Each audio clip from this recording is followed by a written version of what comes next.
Jane Austen quotes that unravel love's biggest secrets. Jane Austen's sharp observations about human nature, relationships, and personal growth remain as piercing today as they were in her time. Through her wit, she unravels the quirks of how we live, love, and stumble, offering timeless lessons wrapped in subtle humor. Below, I've taken 10 of her quotes, shuffled them into a random order, and reshaped them into fresh expressions that echo her original wisdom. Each carries a deeper exploration, paraphrased to feel new, analyzed for its layers, evaluated against modern life, and paired with practical steps we can take. Together, they form a guide to navigating the messy, beautiful dance of existence with intention and clarity. Love, honor, and resilience await. Subscribe to classic quotes that inspire now. Society universally presumes that a single man blessed with wealth must be on an eager quest for a bride to share his fortune and life. This idea, rooted in Austen's world, highlights how people love to pin neat stories on others, especially when money's involved. A rich bachelor walks into a room, and suddenly everyone's sure he's incomplete without a wife. His wealth a signal he's ready to pair up. It's human nature at play, shrinking complex lives into simple assumptions and sidelining what he might actually want. Austen's dry jab at this still hits home. We see wealth or status today and assume it comes with a checklist: marriage, power, prestige, without digging deeper. Think of how we size up a successful friend or a celebrity, guessing their next move based on their bank account rather than their heart. But what if he cherishes his freedom? What if his goals defy the script? Her point stands: outside markers don't tell the full tale.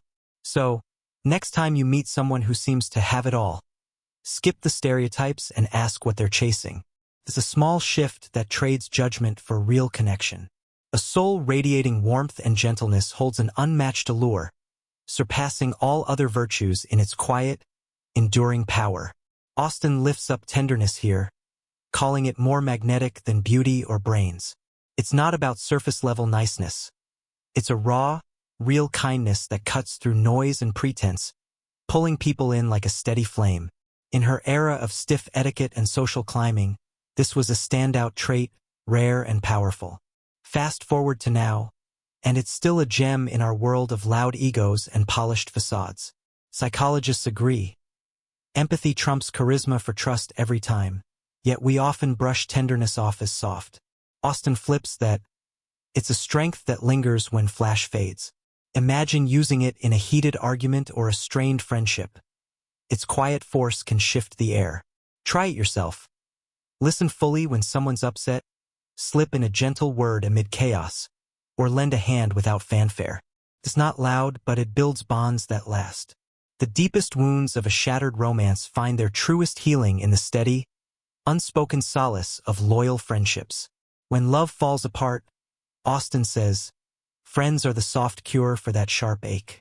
Romance can be a roller coaster, wild highs, brutal lows, but friendship's a calm harbor, less about fireworks and more about just being there. It's the late-night talks, the silly laughs, the silent company that mends you bit by bit. Back then, marriage was king, but she spotlighted this quieter lifeline, maybe from her own story. Today, it's gold. Studies show a solid crew cuts the sting of heartbreak, and with loneliness creeping up, it's more vital than ever. Friends don't just distract. They ground you, offering a view love can't. Don't hole up when you're hurting. Call someone, grab a bite, sit in their space, and nurture those ties now. Ping that friend you've lost touch with. It's your fallback when the heart takes a hit. When unchecked arrogance festers in a mind too frail to temper it, the result is a cascade of reckless errors and inevitable turmoil. Austen's skewering the toxic brew of pride and folly here. This isn't just liking yourself. It's a puffed-up fantasy with no roots in reason. A flimsy mind can't see its own edges, so every swaggering step trips into chaos, dragging others down too. Picture a Regency braggart crashing his own party, or today's clout chaser tanking their rep online. It's timeless. Ego without smarts is trouble. Social media pumps this up, cheering the bold and blind, but Austen's fix is clear. Know yourself. It's a warning we need when overconfidence gets likes but wrecks lives. Before you strut, Stop and wonder, am I kidding myself? Lean on someone honest to call your bluff. It's a humble pill that dodges disaster. Arm a young woman with a solid education and the right introductions, and odds are she'll forge a prosperous life without leaning on anyone else's purse. Austen's betting big on knowledge and networks as keys to a woman's freedom. This isn't just school. It's the guts and contacts to run her own race. Prosperous here isn't about landing a rich guy.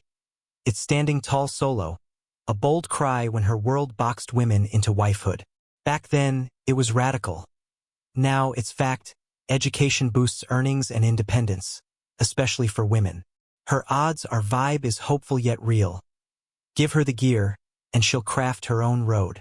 It's a push to empower, not pamper.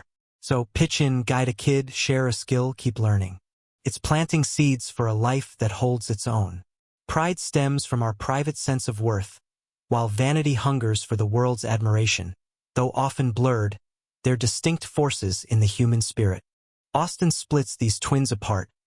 Pride's your inner steel. Vanity's a plea for the crowd's roar. You can feel good about your work and keep it close, but vanity needs eyes on it to breathe. There's a fine line with big weight. Pride lifts you up.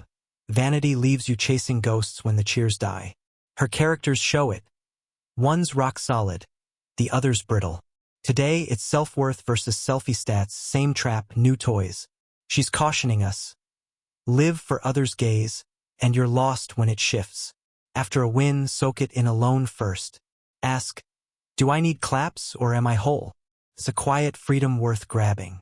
Nothing delights me more than the company of quick-witted, well-read souls who fill the air with ideas and spirited debate. That's my measure of a fine crowd. Austen's dreaming of a room buzzing with sharp minds, not dull nods or empty chatter. It's not about rank. It's the thrill of thoughts clashing, horizons stretching, talk that keeps you hooked. Her books roast the bland, and you sense she craved this spark in her own tight world. Now it's a lifeline against shallow scrolls and echo pits. It's not just fun. It hones you, wakes you. Dullness is the enemy. She hints. Build that crew. Find a pal who spars smart, a workmate who drops truth. Throw a night of big questions, skip the fluff. There's brain fuel that sticks. Certain people slacken their efforts the more you shoulder their burdens, growing lazy under the weight of your generosity. Here's Austen spotting a twist. Overhelp and you lame them. Some bloom with support but others coast, letting their drive rust. It's not spite, just folks picking the easy lane. She's saying too much kindness can flop, trading strength for crutches. Think of her mooching kin or that friend who never steps up today. Science says it's real. Too much aid kills grit. It's not harsh. It's smart. Help should boost, not bind. You risk burning out while they stall. So set a line. Teach them to stand. Don't just prop them up. If they don't move, ease off. It's love with teeth. A mask of modesty can hide a careless heart or a cunning bid for praise, making it one of the slipperiest deceptions we encounter. Austen's onto fake humility. It looks meek but might cloak laziness or a sly grab for "you're amazing." The sneakier than bold pride, fuzzing up trust. Her tales nail it. Some bow low to glow brighter. Now it's "I'm no pro" before a flex online. Real modesty doesn't strut. This does, quietly. It's an old trick we still trip over. Watch the overplayed saint. Check it.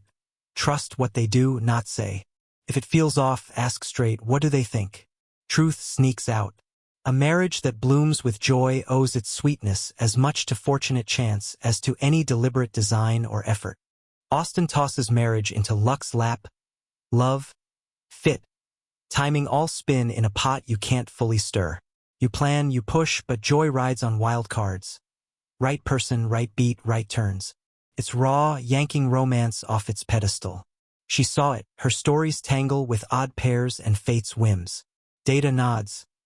Lasting love leans on stuff you can't script, like values sinking later. Effort counts, but it's not all. Apps crunch odds. She'd smirk. Sparks a rogue.